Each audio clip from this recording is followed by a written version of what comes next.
prairie wind carried dust and silence. Her body lay twisted beneath the dying branches of the split elm, her cheek pressed to the dirt. A silver pendant, cracked and blood-stained, clung to her throat. One boot was gone. Her revolver, empty, rested in her open palm like it had something to confess. They thought she was dead. Hell, they meant for her to be. The buzzards circled slow, waiting for the sun to finish what bullets had started. But behind them, from the scorched horizon, came a shadow on horseback, silent, watching. The kind of figure you don't pray for, because if he's coming, it's already too late. He didn't speak. He just dismounted, lifted her up like she was made of glass and memory, and vanished into the red dusk. Folks say she never should have lived, but he raised her like fire raises smoke. Subscribe now, because tomorrow's story will haunt you even deeper. You'll need it. But before that, let me take you to the day it all began. Dust. Hollow didn't get its name from the wind. It earned it from the way everything in it felt half buried. The town sat hunched between two red ridges, more like a scar than a settlement. Everything creaked. The saloon sign, the chapel door, even the bones of old men watching from porches with whiskey-stained teeth. People spoke in low tones here, or not at all. They looked at their boots when they passed one another, unless they were trying to provoke something, or someone. And they never looked her in the eye. She walked with a limp, left leg dragging slightly like it forgot how to be part of her. Her hat was pulled low, not to hide her face, but to dull the looks. She didn't flinch at them. She just didn't offer anything back. Her name was Delaney, no last name worth using anymore. Folks knew her as the outlaw's daughter, or the girl with the scar. The scar split her cheekbone like a crooked river, ran from just beneath her left eye down to the edge of her jaw. Some said it was from a knife. Others claimed it was a bullet graze during her father's last standoff. The truth?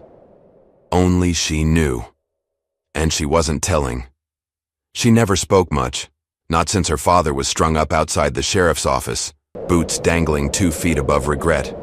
She'd been 12 then, too old to forget, too young to understand why her father never begged. He just looked at her before they dropped him, like he was sorry for what the world was going to do to her next.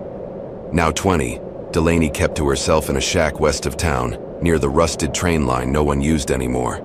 The chickens were half wild, and the roof leaked, but it was hers.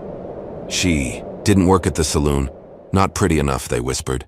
Didn't work the store, not trustworthy, they said. Didn't attend Sunday services, not forgiven, they muttered. So what did she do? She hunted, trapped, mended old guns for wandering drifters who didn't ask too many questions. The silence suited her, not that she had much choice. Delaney had gone deaf 3 winters ago after falling through thin ice on the river bend. She never told anyone, but folks figured it out when she stopped turning her head when called. They laughed at first, then they stopped bothering. A town like Dust Hollow doesn't have room for anyone broken, not unless it's the kind of broken they can drink, gamble, or shoot. She didn't fit, not anymore. But she stayed, because where else would she go? Some nights, she sat on the porch with her father's old revolver across her lap, polished it like a memory. It hadn't been fired in years. The weight of it was enough, like holding a piece of who she used to be before the whispers started. Once, a boy from the East Ranch tried to be kind, brought her a jar of peach preserves and said he liked her eyes. She didn't hear him, just stared. He never came back. Another time, a preacher tried to lay hands on her and pray the curse away. She broke his wrist with the butt of her gun. He didn't try again. The town let her be after that. She became a shadow, a ghost in boots, a name folks only mentioned when a horse went missing or something turned up dead. No proof, just easy suspicion. Sometimes she caught her reflection in the stream and didn't recognize herself. Other times she did, and wished she hadn't. There was no softness left in her, only grit, muscle, and something like sorrow with sharp edges. But once a week, she rode out to the tree line, the same place her father taught her how to shoot, and fired 6 clean rounds into the hanging bottles she'd strung up years ago. She never missed. It was the only time she smiled, and no one ever saw it. The only thing she kept besides the revolver was a music box. It didn't play anymore, but it had been her mother's. She never spoke about her mother. Some said she ran off before Delaney could walk. Others whispered she died the same night her father went outlaw. No one knew. Delaney didn't tell, and yet despite the silence, despite the distance she carved between herself and the rest of Dust Hollow, someone always watched. A stranger, a man with no name. Sometimes seen near the ridge, leaning against his horse, cigarette glowing in the dusk, never close, never far. She noticed him once, nodded slightly. He didn't move, didn't speak, and yet she felt like he knew things, maybe too much. That same night, a coyote's scream broke the silence near her shack, followed by 3 sharp gunshots that weren't hers. She didn't ask questions. Didn't need to. Dust Hollow had rules, and she was breaking them just by existing. If this is breaking your heart already, you haven't seen the worst yet. Tap subscribe. I've got another truth waiting for you tomorrow. The morning air felt heavier than usual, like the sky was leaning in, listening. Delaney saddled. Her horse, a dun mare with a lazy eye and a mean bite, and rode into town for supplies. She hadn't planned on lingering, but Dust Hollow had a way of stretching time when you least wanted it to. She kept her head down, hat low. The general store was half empty, Mrs. Alder behind the counter sorting beans into jars. The clink, clink, clink of dry beans was the only sound, except for the occasional floorboard groaning under Delaney's boots. As she collected a few things, flour, jerky, a spool of thread, the bell above the door chimed. Delaney didn't look up. She didn't need to. She felt him, the stranger. Same man she'd seen by the ridge, same rough shape of a man, broad-shouldered, coat dusty, hat pulled low. He walked with the quiet confidence of someone who could kill and not lose sleep over it. Not swaggering, just sure. He didn't browse, didn't touch anything. He just stood there, watching. Delaney kept her back to him, but her pulse kicked up all the same. Her fingers tightened around the thread spool until it cracked in her palm. She paid, nodded once to Mrs. Alder, and stepped out onto the street. The town was awake now, blacksmith hammering, children running barefoot, the old sheriff snoozing, on the porch, and everywhere, eyes, watching her, watching him. She cinched her supplies to the saddle, ready to be gone, when a shadow fell over her. She turned, slow, and there he was, closer than she expected, close enough to see the faint scar slicing through his eyebrow, close enough to notice the sharp blue of his eyes. Not cold, but clear like a winter stream. For a long moment, neither of them said a word. Then, "You forgot this." His voice was rough velvet, low enough only she could hear. He held out. The spool of thread might the one she'd cracked. A small thing, a nothing thing. And yet the way he held it, not pitying, not mocking, made her chest ache in places she thought were dead. Delaney reached out, took it from his hand. Their fingers brushed, static. She nodded once. A thank you, she didn't voice. He tipped, his hat, turned, and was gone. Just like that. She stood there a long while, the spool burning in her palm like a brand. That afternoon, the whispers started. By dusk, the town buzzed with them. Seen talking to a drifter. Might be her kin. Trouble's coming. Delaney ignored it, or tried to. The truth was, Dust Hollow had no use for newcomers unless they came bearing gold, whiskey, or blood, and the stranger looked like he carried all 3 if he wanted to. Trouble followed men like him, and Dust Hollow didn't forgive.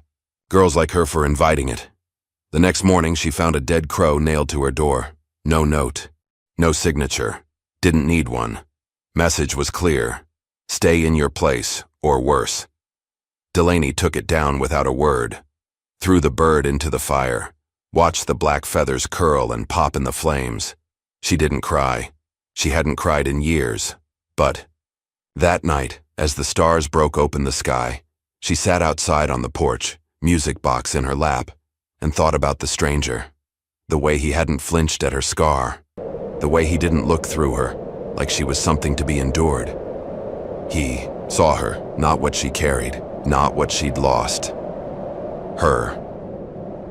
And for the first time in a long time, she didn't feel completely hollow. Days passed. The stranger didn't show again. Not at the store, not by the ridge, not even in the corners of her dreams where lately he'd started to drift. Maybe he'd just been passing through. Maybe she imagined the whole thing. Dust Hollow has a way of making hope feel like a fever. Quick to burn, quicker to die. Then one evening, just as the sun poured gold across the land, she heard it in the slow creak of saddle leather. She turned, heart stuttering. And there he was, sitting on his horse at the fence line. Not moving, not speaking. Just there, an anchor against the pull of loneliness. She didn't wave, didn't smile, neither did he. But she stood, let him see her standing, not hiding, not small. And for a moment, the whole town, the whole bitter world, fell away, just the two of them, scar for scar, silence for silence. Whatever passed between them didn't need words. It was older than language, stronger than blood. She didn't know it yet, but the moment she stepped off that porch and walked toward him, slow, deliberate, the way you walk toward a wild animal you hope won't bolt, everything changed. The winds shifted, and Dust Hollow would never be the same. What if someone saw you for who you are, not what you carry? Subscribe. One day that story might be yours too. Dust Hollow had a way of waiting, like a rattlesnake in dry grass, still, patient, venom ready. For days, Delaney lived with the unease thick in the back of her throat, like she could taste the storm coming before it broke. The stranger didn't crowd her, didn't ask for more than she could give. He stayed at the edges of her world, always, near enough to see, never close enough to trap her. It was a kindness she didn't know how to accept. But the town noticed. Oh, they noticed. One night, it was the harvest dance. The only time the town pretended to be something better than it was. Lanterns hung from the old oak, fiddles sang from the saloon, and the air smelled like cider and dirt. Delaney wasn't going, hadn't even crossed her mind, but Mrs. Alder, sharp-eyed and sharp-tongued, insisted on pressing a dress into her hands at the store earlier that week. Not much good sitting alone, she muttered, almost grudging. Maybe it was kindness. Maybe it was guilt. Delaney didn't know. Against her better judgment, she washed up, pulled the dress over her scarred frame, and walked into the edges of the dance. Heads turned, not admiring, assessing. She ignored them, or tried to. A few songs in, a young man she recognized, Tom Bricker's boy, Samuel, stumbled toward her, whiskey blooming off him like a second skin. "Well, looky here," he slurred, loud enough to catch attention. "The outlaw's brat thinks she's people." The music faltered. Delaney kept her chin up, muscles wired tight. Samuel wasn't done. "Who you here for, sweetheart? That drifter? Bet he don't even know what kind of trash." He's sniffing round. Laughter, sharp, cruel, cracked through the night air. Someone shoved her from behind. Playful, in the way a rattler's first strike is playful. Delaney staggered, caught herself, didn't reach for her revolver, didn't run. Samuel leaned, close, his breath sour against her ear. "Maybe I ought to teach you some manners. Remind you what you are." The heat rose in her throat, shame, rage, the helplessness she thought she'd buried years ago. Before she could move, before she could think, a hand slammed Samuel backward. The stranger, not with a roar, not with fists, just one hard surgical shove that sent Samuel sprawling into the dust. He stood over him, still, silent, dangerous. The whole dance froze, breathless. Samuel's friends dragged him away, muttering oaths and promises Delaney knew would come due later. But the damage was done, not just the humiliation, the exposure. Now everyone knew. She wasn't just an outcast. She was someone's problem. That night she saddled her horse with shaking hands, threw what little she needed into a worn pack. She didn't cry. She didn't think. She just rode. Out past the old cattle trails, out past the broken fences and dry creek beds, into the open wild where the stars bled silver across the sky. The farther she got from Dust Hollow, the tighter her chest wound. Not freedom, panic. She didn't belong anywhere. Not here, not there, not even in the empty spaces between. Near midnight, the cold found her. A cutting, merciless thing that tore through her thin dress and rattled her bones. She tried to push on, tried to pretend she wasn't freezing, that the shivers racking her body were just nerves.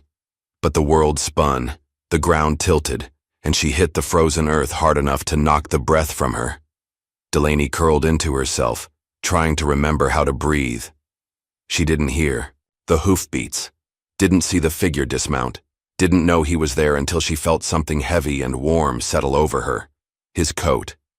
Strong hands, rough with calluses, lifted her gently, held her against a chest that smelled of leather, gunpowder, and something heartbreakingly clean. Soap, maybe. Hope, maybe. He didn't say anything, didn't scold or pity or lecture. He just picked her up, easy as a broken-winged bird, and carried her toward his horse. The world blurred in and out. Flashes of stars, the creak of saddle leather, the steady thump of a heart that wasn't hers. By the time she came fully awake, they were tucked under a rock overhang, a small fire licking at the cold. She was wrapped in blankets, his coat still draped around her shoulders. He sat a few feet away, sharpening a knife with slow, careful strokes. When he noticed her watching, he spoke, soft and certain. "They don't get to say who you are." 14 words. She counted them like prayers. She opened her mouth. To argue, to weep, to thank. But nothing came out. Didn't need to. He just nodded, like he understood every word she couldn't say. Later, when she was strong enough to sit up, he offered her a tin cup of coffee.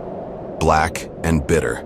She drank it anyway, and when the fire burned low, when the stars leaned closer and the night wore thin, she told him, not everything, just enough. About the ice, about the silence, about waking up different and never being forgiven for surviving. He listened, not with sympathy, with respect, like her words were bullets, real, sharp, dangerous, and he honored the damage they could do. When she finished, he didn't tell her she was strong, didn't tell her she was brave. He just said, "I see you." And somehow that was enough, maybe more than enough. They rode back at dawn, not into Dust Hollow, not yet. Into the ridge country, where the rivers ran cleaner, the hills broke into wildflowers, and the future felt like something not yet claimed. She didn't ask him why he stayed. He didn't ask her why she ran. Some things didn't need to be spoken. Some things were written in the way he rode beside her, not leading, not following. And the way she matched his pace without thinking. For the first time in a long, broken stretch of years, Delaney didn't feel like a ghost in her own skin. She felt seen, and the weight of it was almost unbearable. They thought she was broken, but someone saw gold in the ashes. Subscribe, I promise you, tomorrow's story will prove love still lives out here. The days after their return stretched out like rawhide, hard and unbreakable. Delaney. And the stranger, Jack, he told her finally, didn't speak of Dust Hollow, didn't speak much at all. They just worked. Out in the ridge country, they found an old line shack half fallen, leaning into the wind like an old drunk. Most would have called it a ruin. Delaney called it a beginning. They rebuilt it together. Slow, stubborn work. Jack pulled down the worst beams, taught her how to set a proper roofline. Delaney found wild planks along the riverbank, dragged them home, hands blistered and bleeding. At night they lit fires and ate whatever they could hunt. Rabbits, squirrels, a lean deer that took them both to bring down. They didn't speak of belonging. They just belonged. And somewhere in those long, grinding days, Delaney remembered how to laugh. Not loud, not often, but real. One night, under the silver howl of a full moon, Jack whittled a charm from Elkbone, a little horse, rough and wild-looking, and handed it to her without a word. Delaney turned it over in her hands, heart thudding, she understood. This wasn't just survival. It was building. It was choosing. And she chose him. With her silences, with the way she stood shoulder to shoulder with him under the rising sun, with the way she didn't flinch anymore when he looked at her too. But fire always draws wolves. The first sign came quiet. A snapped fence. A broken gate. Someone had been watching. Someone who didn't want her to have this. The second sign was louder. A bullet through the window, close enough to shatter the new kettle she'd bought with the last of her coins. Dust Hollow wasn't finished with her. Neither, it seemed, was Jack's past. It was mid-afternoon when the law rode up. Sheriff Tillman. 3 deputies. Guns out, faces blank. Jack saw them first. Stepped in front of Delaney without thinking. Tillman's horse snorted, stamping at the dirt. "You're harboring a wanted man, girl," the sheriff called, voice carrying across the yard. Delaney felt the blood drain from her face. Jack's shoulders tightened. His hand hovered just near the grip of his pistol. Not grabbing, not yet. "Name's Jack Mercer," Tillman went on, almost lazy. "Bounty on his head. Dead or alive." He smiled like it was a game. Delaney stepped forward before she even thought about it. "He ain't going anywhere," she said, voice low and steady. The deputies chuckled. Tillman just shook his head. "You always were a fool for lost causes, girl," he said. "Just like your daddy." The words hit her harder than the bullet would have. She almost stumbled. Almost. Jack's hand found her back, steady, solid, and she breathed. No more running, no more hiding. If this was how it ended, it would end standing, side by side. The first shot cracked the air wide open. Delaney didn't know who fired first, Jack, Tillman, one of the deputies, but suddenly the world was all smoke and shouting and the sharp, ringing bark of gunfire.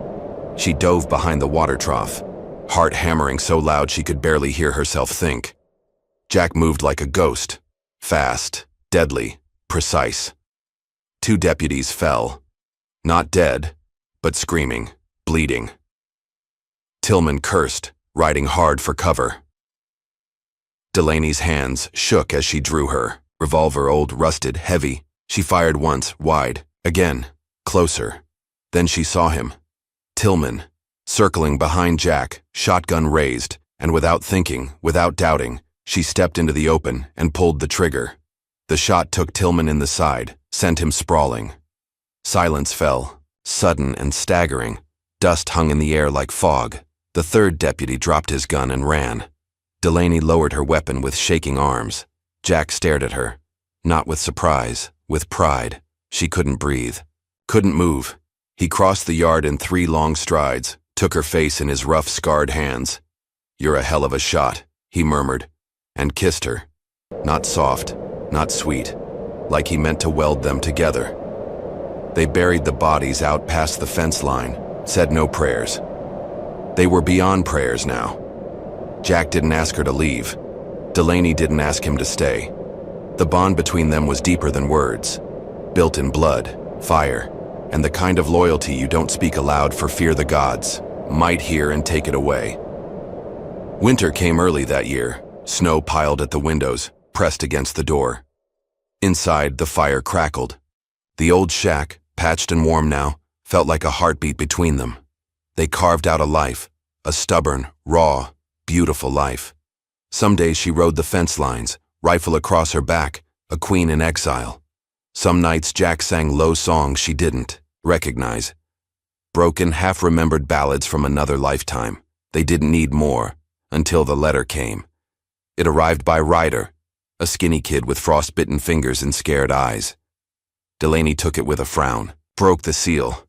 Jack watched her read it, jaw tightening. It wasn't good news. Never was. A bounty. Bigger than before. Wanted posters printed from here to the border. Jack's past had found them after all. They argued, not screaming, not cruel, just wounded. Jack wanted her to go north, start over, forget him. Delaney refused. "You think I survived all this just to run?" she demanded, voice breaking. Jack turned away, fists clenching and unclenching. "It ain't about you," he said. "Finally, it's about what they'll do to you if you stay." Delaney crossed the room, took his hand. "Then let him come," she said. "I'm tired of running. I'm tired of hiding." She leaned her forehead against his chest, felt the hammering of his heart. "Stay with me," she whispered. "Stay and fight." Jack's arms closed around her, fierce, desperate. And in that silence, in that trembling firelight, they made a decision. Not to flee, not to bow, but to build. No matter what came. You've come this far with her. You felt that, didn't you? Subscribe. I want you to meet someone else tomorrow. Someone just as forgotten. The morning they rode back into Dust Hollow, the sky was the color of iron. Not a word between them. Not a promise, not a plan. Just the steady clop of hooves, on frozen dirt and the fire burning between them, hotter than any fear. Delaney kept her head high, her scars visible, her hands sure on the reins. Jack rode beside her, rifle slung low, coat open to show the battered star pinned to his shirt. The one he never spoke of, from a war nobody won. The town gathered slow, like buzzards. Whispers. Sidelong glances, the clatter of shutters being pulled closed. Sheriff Tillman was dead. Jack was an outlaw. Delaney was the girl they tried to bury under rumors and dust. And here they were, riding in like a storm that had learned how to walk. They stopped at the center of town. The old oak tree, the same one they left her under all those months ago, still stood, black and twisted. Delaney slid from the saddle. Her boots hit the ground with a final echoing thud. Jack dismounted beside her, his body a wall between her and every set of watching eyes. From the saloon, the mayor emerged, gray-faced, nervous, clutching a shotgun. Behind him the townsfolk, shopkeepers, widows, ranchers, gathered like sheep that had just realized the wolves wore familiar faces. "You don't belong here," the mayor barked, thin bravado, sweaty hands. Jack stepped forward, didn't reach for his gun, didn't raise his voice. He just said it plain. "She belongs more than any of you ever did." His voice cracked the cold morning wide open. Delaney stared at him, heart breaking and mending all at once. He wasn't offering her a hiding place. He was offering her the world. The mayor sputtered. "She's a curse, always was." A few others muttered, but nobody moved. Delaney's fists clenched at her sides. She felt Jack's gaze on her, steady, sure, waiting. But this wasn't his choice to make. It was hers. She stepped past him, slow but unshaking. Faced the town that tried to kill her spirit, and for the first time she didn't feel small, didn't feel ruined. She felt whole. "If you think I'm cursed," she said, voice carrying like the first roll of thunder, "it's 'cause you made me that way." A murmur rippled through the crowd. She saw it, the flicker of shame, the flicker of fear. She didn't need them to like her, didn't even need them to understand. She just needed to choose. Delaney turned to Jack, saw the life they could have, hard, wild, real. She thought about staying, about proving something to people who never deserved her. But that wasn't freedom. Freedom was leaving. Freedom was building something that couldn't be broken by gossip or gunfire. Freedom was love. Without a word, she took Jack's hand, climbed back onto her horse, turned away from Dust Hollow. Didn't look back. Didn't need to. The town faded behind them, a bad memory dissolved in sunlight. Ahead, endless hills, endless sky. A life they would build from the ashes. Together, they found a clearing by the river before dusk. High grass, wildflowers clinging to frost, stars beginning to burn through the velvet blue of evening. Jack knelt, pulled a thin silver ring from his pocket. Nothing fancy, nothing loud, just real. Delaney knelt too. Met him there in the dirt and the wildflowers. No preacher, no witnesses. Just two broken souls choosing to be whole together. He slid the ring onto her finger, hand shaking just a little. She kissed him, soft this time, grateful. Later, curled by the fire, Delaney whispered the name she'd been carrying like a secret. Hope. Jack stirred, half asleep. "For what?" he mumbled. She smiled into the dark. For the girl we'll raise someday. A girl who would never know what it meant to be unwanted. A girl who would ride faster, laugh louder, love fiercer, because her mother once chose herself, because someone once saw her not as a curse, but as a miracle. She was never a curse. She was someone's miracle all along. Subscribe, and let me introduce you to the next miracle tomorrow.